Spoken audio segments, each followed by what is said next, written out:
we have a twist on one of my favourite guitar designs ever. Before I properly made my venture into the world of guitars, I was, well, I don't know, about 11. I used to refer to these as blues guitars, and mostly rightly so, but then I think a friend of mine showed me a picture of Slash, and he had one, and then I thought, that's a bit fucking weird. I mean, I know Slash, he can do whatever the hell he wants, but why's he got one of those? So today, we have an Epiphone Dot Studio, which is a curious looking thing. It's not my favourite looking guitar in the world. I mean, it does have a charm to it. I think the whole black hardware on the satin finish is a bit thin. No inlays is kind of cool.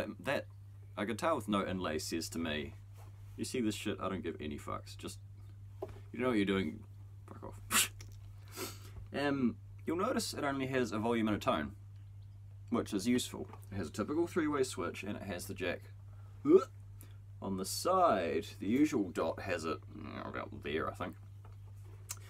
It's got the typical gaudy looking Epiphone semi-hollow headstock with next to no inlays. Serial numbers on the inside, so on the back you can see sweet fuck all.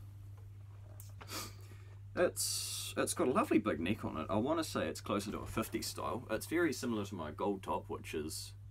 How about I just go and get the fucking thing for once? Yeah. Oh, let's not knock that over. Yeah, check out my mean set of drawers. Fuck yeah. Alright. Dear viewer, this is my Gold Top. It is a 1994 model. It was made in Korea. Doesn't have a backplate because I can't find one. Well, not one that fits anyway.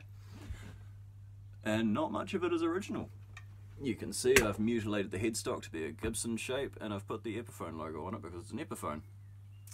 It has, let's just put it down because it's heavy. Oomph. That particular guitar has Wilkinson, who's the other guy? Entwistle HV58 pickups in it. All the hardware is nickel except the J plate, which is chrome, that I sort of dulled down. The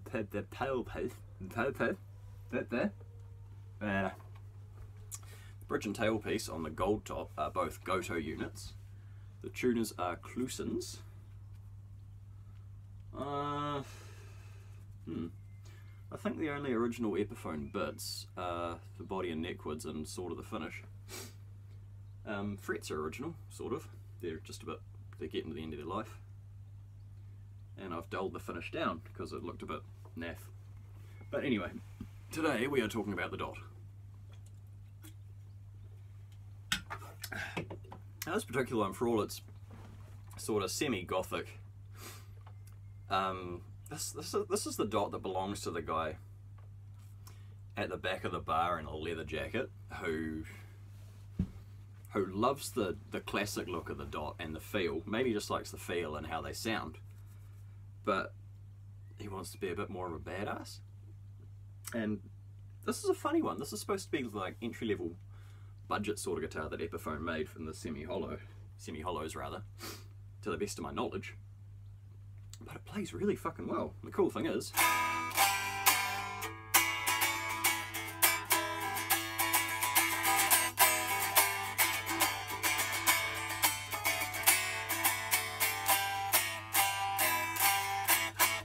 semi-hollows make lots of noise when they're not plugged in. Ignoring that, it is quite a resonant guitar. It's sort of made backwards to the usual Dot. The normal Dot has a maple body with a maple centre block and a mahogany neck. This has a mahogany body with a maple centre block, and it looks like a maple neck to me. I don't think that's mahogany somehow. The grain's all wrong, but it's got a good fucking thick neck on it. I like it a lot. Shall we see how it sounds? Again, I am playing into a dirty PV Valve King 212. I'm playing through a BBE Opto Stomp compressor, even though YouTube's gonna squish the fuck out anyway, but whatever. Tone right down. Volume is right up.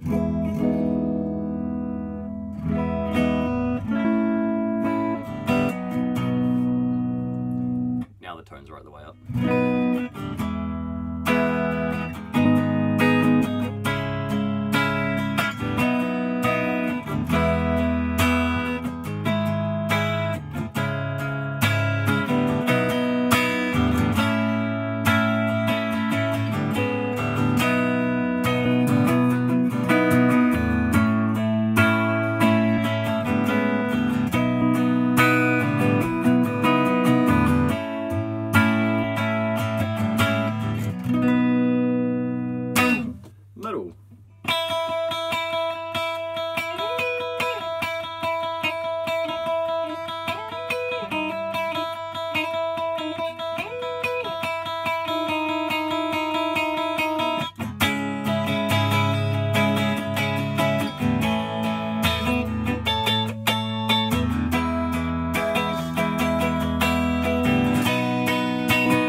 nothing wrong with a bit of Coldplay, you remember that?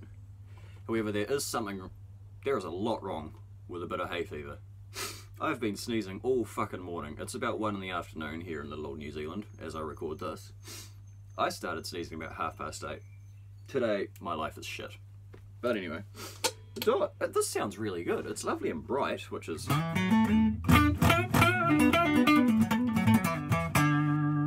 Curious for a semi-hollow, which you usually associate with, you know, big, deep, warm